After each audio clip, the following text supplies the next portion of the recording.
Assalamualaikum warahmatullahi wabarakatuh.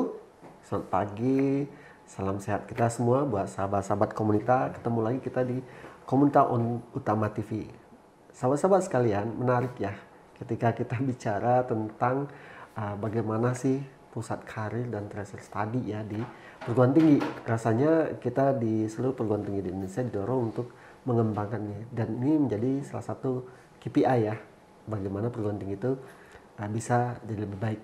Nah, kali ini saya bersama sahabat saya, ini susah banget untuk diundang ya, ada aja ya kegiatannya.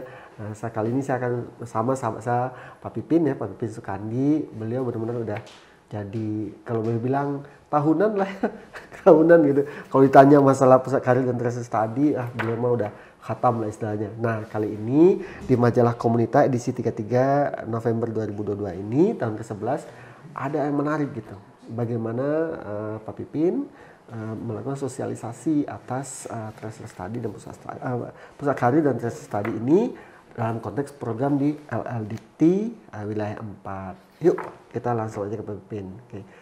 Pak Pipin, apa kabar? Baik, alhamdulillah, Pak Mer. Nuhun pisannya. Sama-sama. Kelihatannya keliling-keliling mulu. Nah, Pak Pipin, menarik ya ketika bicara pusat karir dan tracer study ya, karena menurut saya sejak saya di Widya Tama ngerasain sekali gitu, suka tidak suka hal yang paling mendasar buat orang tua ya khususnya ya, ini menjadi isu ya. Ada sebuah perguruan tinggi, saya yakin Pak Pipin kenal sekali karena saya tahu Pak Pipin ngajar juga sebagai tamu di situ ya gitu. Dia fokus menjual yang namanya lulusan langsung bekerja ya gitu. Nah, lalu lain-lain juga bagaimana menempatkan lulusan kerja itu sebagai main objektif tujuan. Nah, ketika bicara dalam konteks pusat karir dan tracer study ini Pak Pin, itu bagaimana sih secara globalnya dulu ya gitu. Oke, jadi kan untuk wilayah Jawa Barat sendirilah atau mungkin sekitar kita kan ada hampir berapa ribu perguruan tinggi, universitas, institut, sekolah tinggi, akademi gitu kan mereka. Nah, kurang lebih sekitar 5% bahwa di kita itu baru ada yang namanya pusat karir. Dari sekian banyak itu kurang lebih sekitar 5% perguruan tinggi yang ada ya. Dan 5% itu ada yang udah bener-bener jalan dianya, ada yang setengah jalan. Ada tapi pingsan, dianya nggak jalan si pusat karirnya. Dibentuk gitu ya? Dibentuk sih ada, tapi nggak jalan gitu kan mereka. Ada yang sama sekali belum jalan merekanya. Jadi hanya sebatas nama aja gitu ya? Iya. Pusat karir ada, tapi nggak jalan ya? Tapi mereka nggak jalan sih programnya. Nah, makanya kemarin sempat dari LLDT 4 itu minta saya, yuk kita sosialisasi sebenarnya kenapa pentingnya harus ada pusat karir dan tracer study di tingkat perguruan tinggi. Nah, menarik Pak Pin, sama-sama kita pasti pengen tahu juga nih, kenapa pentingnya itu ya? Bisa dikasih gambaran nggak nanti dihubungkan juga dengan apa yang udah dilakukan di Widya Tama sendiri ya? Karena Pak Pipin kalau saya generasi pertama ya? Ya, saya yang mendirikan pusat karir. Dan sekarang dari oleh Bu sahabat kita juga ya, Bu Yeli ya. Bu Yeli, insya Allah nanti saya akan undang juga di sini ya gitu. Nah Pak Pipin, seberapa apa sih pentingnya ya pusat studi itu bagi sebuah perguruan tinggi Pak Pipin? Jadi kan kalau ibarat kita perusahaan jasa nih, anggaplah kita organisasi ya, organisasinya gitu, sama seperti pabrik mobil gitu kan mereka setelah bikin mobil, purna jualnya apa, servisnya apa setelah kita punya kendaraan tersebut. Nah, si kampus pun sama gitu kan mereka, kita nggak bisa menarik siswa SMA sebanyak-banyaknya belajar, tapi akhirnya apa gitu kan mereka, purna jualnya apa.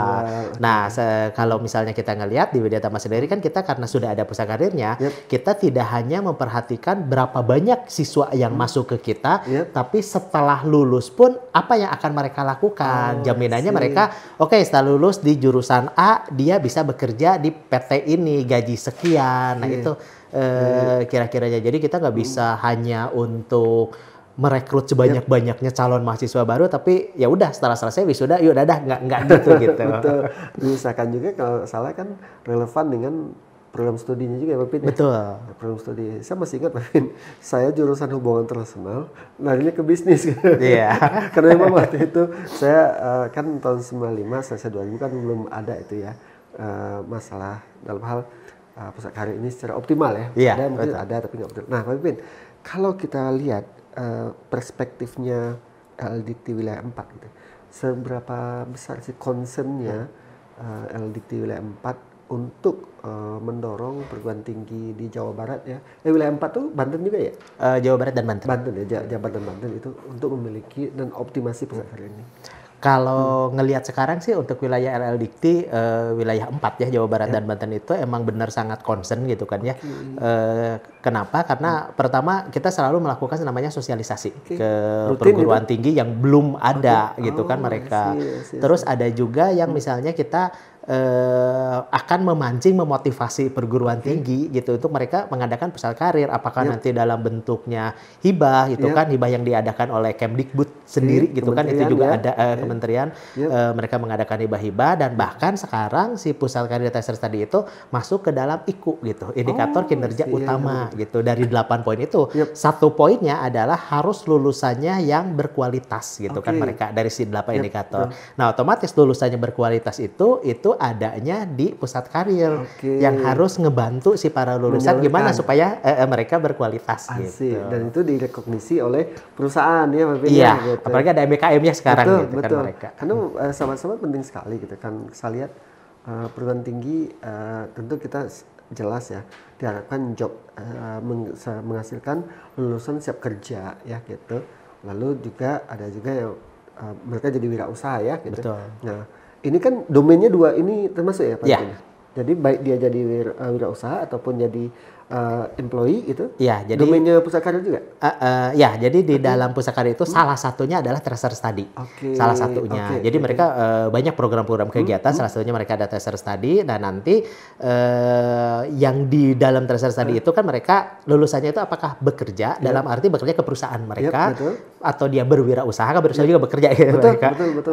Tapi dalam konteks mereka berwirausaha, usaha sendiri atau tidak bekerja. Nah, mereka tidak bekerja itu kan banyak juga, bukan berarti setelah lulus mereka nganggur, nggak juga. Mungkin karena studi lanjut itu masuk ke kategori tidak bekerja, atau dia setelah lulus langsung menikah itu masuk ke kategori tidak bekerja gitu. Itu jadi ada 3 poin itu sih. Dan ini menjadi informasi strategik ya buat perguruan tinggi dan buat stakeholder. Nah, sahabat-sahabat menarik ya bagaimana Pak Pipin yang dulu beliau adalah founder lah ya, termasuk pendirinya ya, dalam mengembangkan pusat karir di Universitas Widyatama. Perjuangan beliau bagaimana, dan alhamdulillah saat ini direkognisi oleh LLDikti 4 untuk membantu perguruan tinggi lain di Jawa Barat dan Banten untuk memiliki pusat karir ini gitu. Alhamdulillah ini menjadi sebuah capaian ya buat Pak Pipin khususnya dan buat Widyatama pada umumnya gitu. Nah, bagaimana program sosialisasi yang ditulis di majalah ini lebih detail akan saya bahas di segmen berikutnya. Yuk, jangan kemana-mana.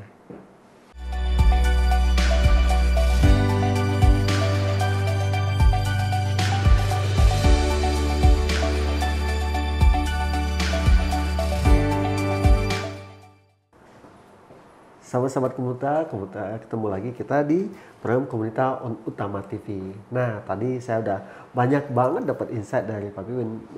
Apa yang sama Pak Pipin membangun kesadaran buat saya itu, bahwa saya memang konteksnya sebagai dosen, tetapi ada secara lembaga bertanggung jawab atas lulusannya, dan kata Pak Pipin tadi ini sudah menjadi salah satu IKU ya di dalam penilaian kinerja perguruan tinggi. Nah, saya ingin lebih dalam lagi nih Pak Pipin, ini banyak banget ya insight yang saya dapatkan, dan saya pengen bagi ke sahabat-sahabat Komuta. Pak Pipin, kan dalam beberapa waktu itu Pak Pipin sosialisasi ya ke beberapa daerah ya. Iya. Apa saja itu Pak Pipin? Jadi kemarin sebenarnya udah beberapa kali gitu kan ya, beberapa kali. Yang terakhir kemarin itu emang dari wilayah LLDikti itu kita ngebagi jadi 4 wilayah gitu kan ya, kayak Bandung gitu. Bandung, Cimahi dan sekitarnya mengadakan di Bandung gitu. Terus untuk Banten dan sekitarnya mengadakan di Tangerang gitu mereka. Jadi dibagi 4 kota gitu untuk sosialisasi. Artinya mereka dikumpulkan ya Pak Pipin ya? Iya, mereka datang. Rata-rata berapa perguruan tinggi itu Pak Pipin sekali pertemuan itu? Rata-rata? Itu hampir sekitar 50 perguruan tinggi ada ya. Kalau begitu memang wajar ya Pak Pipin ditarget tadi out of sekian ribu baru sampai 5% ya. Dengan upaya itu diharapkan ya mereka bisa ini. Nah Pak Pipin, ketika satu pengalaman aja mungkin di antara 4 wilayah itu Pak Pipin, yang jadi isu utamanya apa sih yang disampaikan kepada pengelola perguruan tinggi waktu itu ya? Ya, Oke, jadi wilayah Dikti 4 itu mengajak pengelola perguruan tinggi itu bahwa pusat karir dan tracer study gitu kan, ada hibah ataupun tidak ada hibah dari pemerintah, mereka harus ada gitu. Kenapa harus ada? Yang pasti satu itu ada keperluan untuk akreditasi biasanya, gitu. Jadi kan akreditasi kadang suka ditanya gitu kan mereka berapa banyak sih lulusan mereka yang bekerja, yang berwirausaha, itu kan datanya ada di tracer study mereka, gitu kan. Terus misalnya mereka juga akan bertanya bagaimana cara untuk si lulusan itu berkualitas. Gimana sih cara si perguruan tinggi gitu. Nah itu jadi kita berbicara teknisnya itu seperti apa. Apakah mereka setelah lulus itu mereka ngebantu mereka supaya bekerja lewat apa. Mungkin salah satunya lewat kampus hiring. Terus misalnya pameran bursa kerja, kerjasama MOU dengan perusahaan. Nah jadi kita akan sosialisasi seperti itu sih kemarin. Artinya sangat valuable kalau menurut saya sahabat-sahabat komunitas. Kenapa? Karena dalam konteks itu bagi saya udah seperti workshop jadinya ya. Gitu. Workshop. Kenapa? Perguruan tinggi bahwa kalau menurut saya memang ya pelajaran dari saya sendiri ngeliat di Widyatama ya gitu. Bagaimana teman-teman di pusat karir gitu mereka membangun sebuah kesadaran khususnya dulu di level internal. Kami pun di dosen dikasih sosialisasi sama pusat karir dari Pak Wipin juga. Oh ini loh perlunya kita sebagai Widyatama sebagai sebuah lembaga pendidikan untuk concern terhadap start from the end-nya ya. Berpikir ke akhirnya Pak Wipinnya gitu. Nah lalu kami juga dilibatkan bagaimana mensosialisasikan ke mahasiswa. Lalu kita lihat di dinding-dinding ya, di papan pengumuman ya Wipin ya, peluang-peluang lowongan kerja. Dan sangat kalah penting menurut saya juga pernah dilibatkan tuh Pak Wipin tahun lalu deh kalau saya 2021 kolaborasi dalam waktu itu pandemi berusaha efek secara online ya Pak Wipin. Itu menjadi bagian activity yang disampaikan. Salah satu programnya sih gitu mereka. Jadi meskipun pandemi ya tetap programnya harus jalan. Apakah bursa kerjanya online? Betul. Kampus hiring dari perusahaan juga mereka lakukan secara Zoom meeting gitu kan mereka seperti itu sih. Artinya saya lihat sahabat-sahabat ini memperkuat posisi sebuah perguruan tinggi. Mereka punya tanggung jawab moral terhadap lulusan betul. Betul. Nah, Pak Wipin, rata-rata tanggapan teman-teman kumaha? Jadi gini, saat ini gitu kan ya, yang terbaru itu bahwa orang tua sekarang mereka mulai aware loh mereka gitu kan. Dan tracer study itu kita bisa dipublish ngelihat siapapun lulusan salah satu perguruan tinggi itu dia bekerja di mana. Jangan-jangan sampai seorang tua menyekolahkan anaknya di kampus tertentu, pas dicek lulusannya mereka nggak bekerja semua. Nah itu sekarang bisa kelihatan.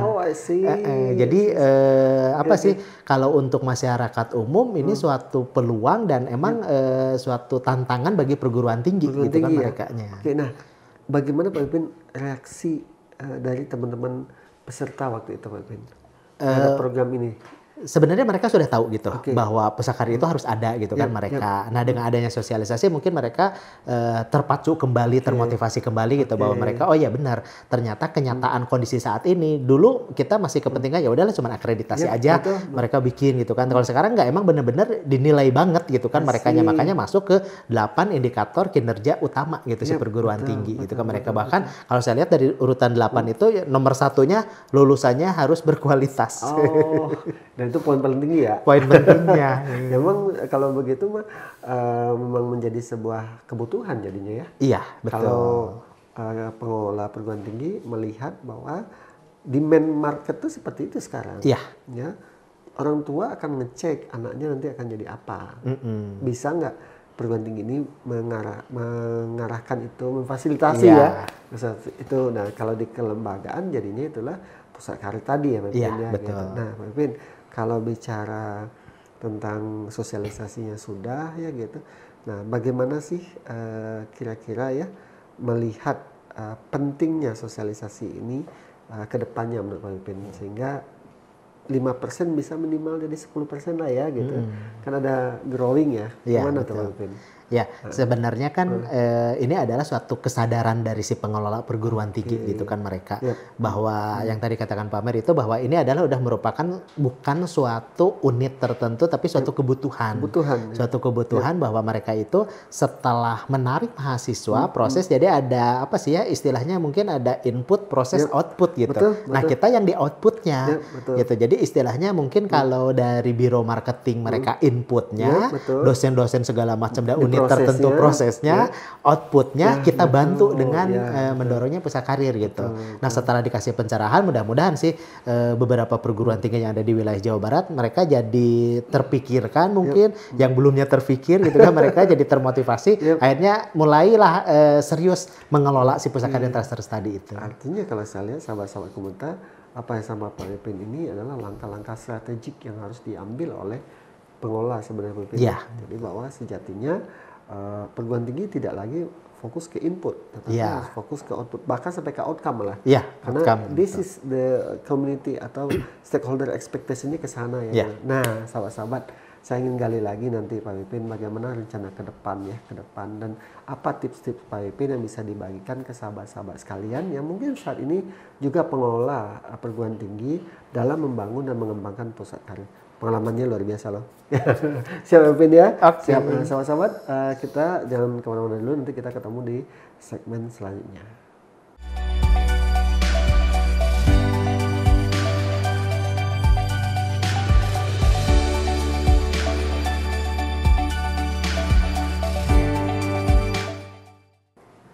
Sahabat-sahabat komunitas, tadi sudah banyak ya. Saya sama Pak Pipin mah nggak berhenti-berhenti, bahkan pas offline pun nah diskusi. Nah Pak Pipin, dari sahabat-sahabat komunitas tentu pengen tahu nih, ada dua isu yang saya ingin sampaikan. Pertama adalah bagaimana Pak Pipin dulu membangun pusat karir ya.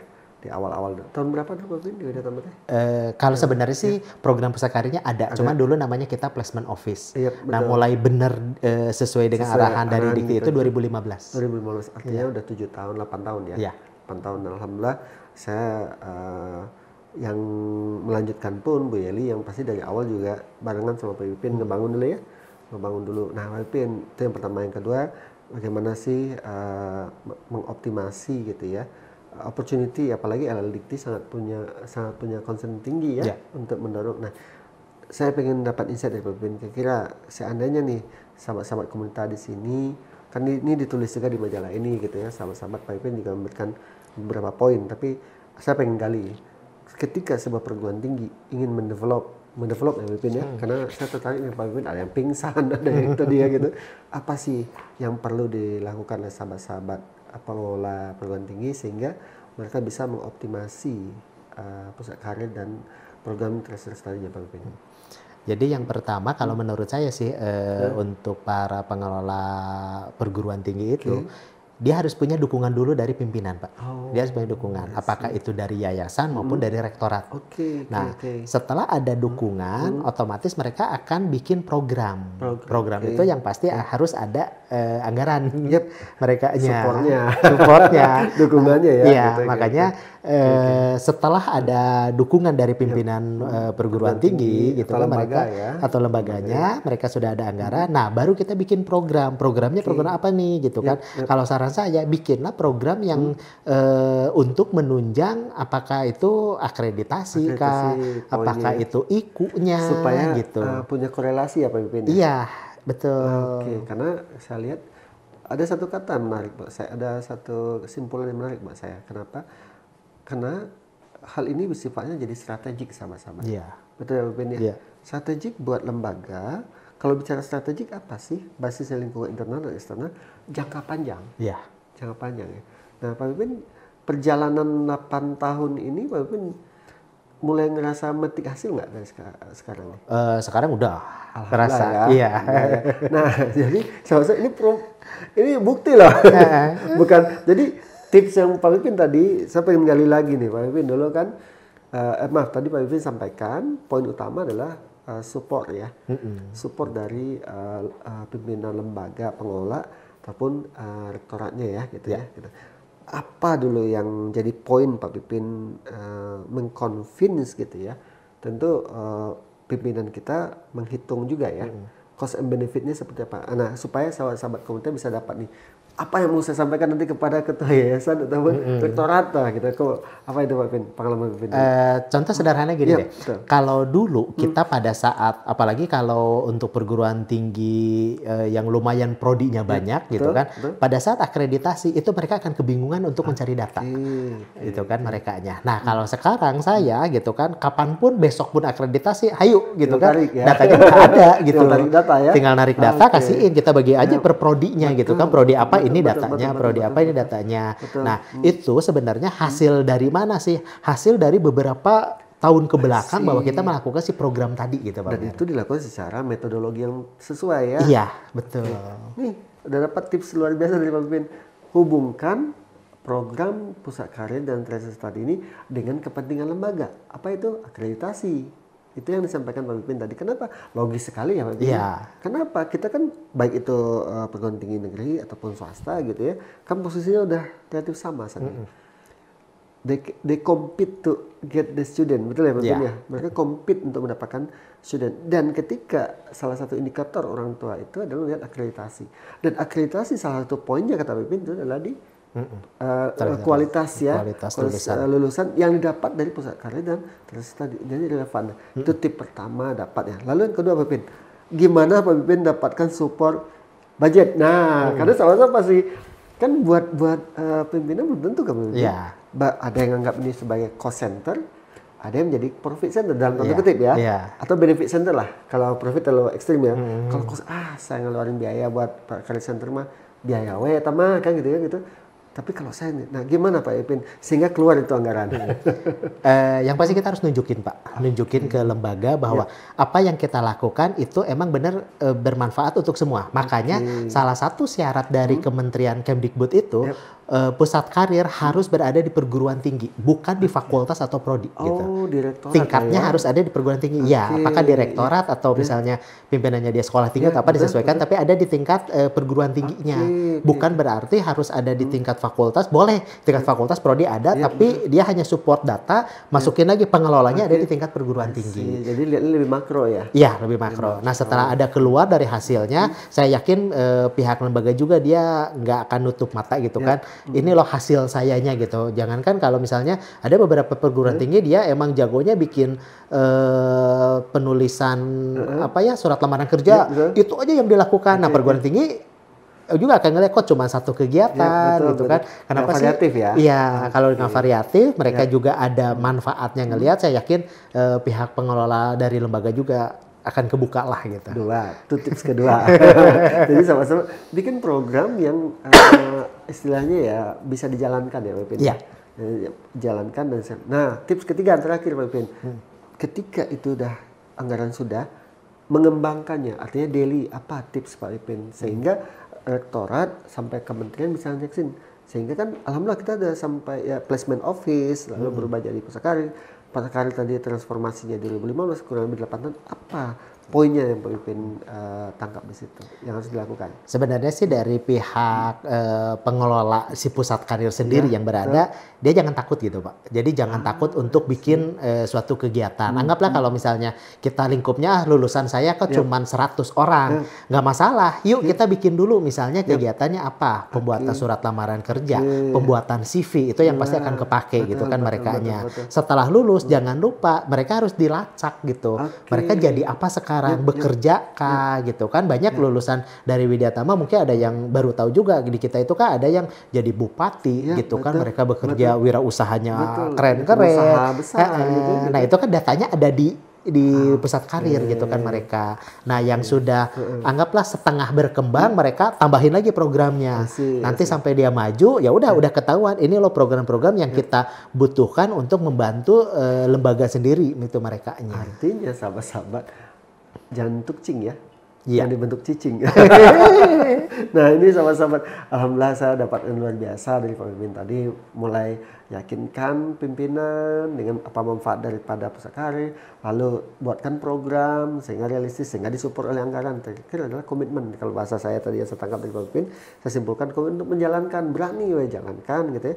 Jangan setengah-setengah dibentuk cicing gitu, dibentuk diem gitu ya, jangan. Nah saya yakin dengan tips yang diberikan pemimpin, sebuah lembaga bisa mendirikan dan mendevelop yang namanya pusat karir dan melakukan salah satunya transfer study. Nah sahabat-sahabat, luar biasa diskusi saya kali ini, dan semoga bisa memberikan insight kepada sahabat-sahabat sekalian bahwa pentingnya sebuah lembaga perguruan tinggi memiliki pusat karir dan salah satu kegiatan transfer study. Karena apa? Itu akan memberikan impact kepada lembaga dalam hal apa? Di mata stakeholder, di mata pemerintah, karena pemerintah melalui kementerian mewajibkan apa istilahnya akreditasi, dan salah satu ikunya adalah di kualitas dari lulusan. Nah, kualitas lulusan itu akan didapat dari apa yang dilakukan oleh salah satu kontribusi dari pusat karir. Nah, ini melihat sebuah sistem di dalam tulisan yang disampaikan oleh Pak Pipin sebagai salah satu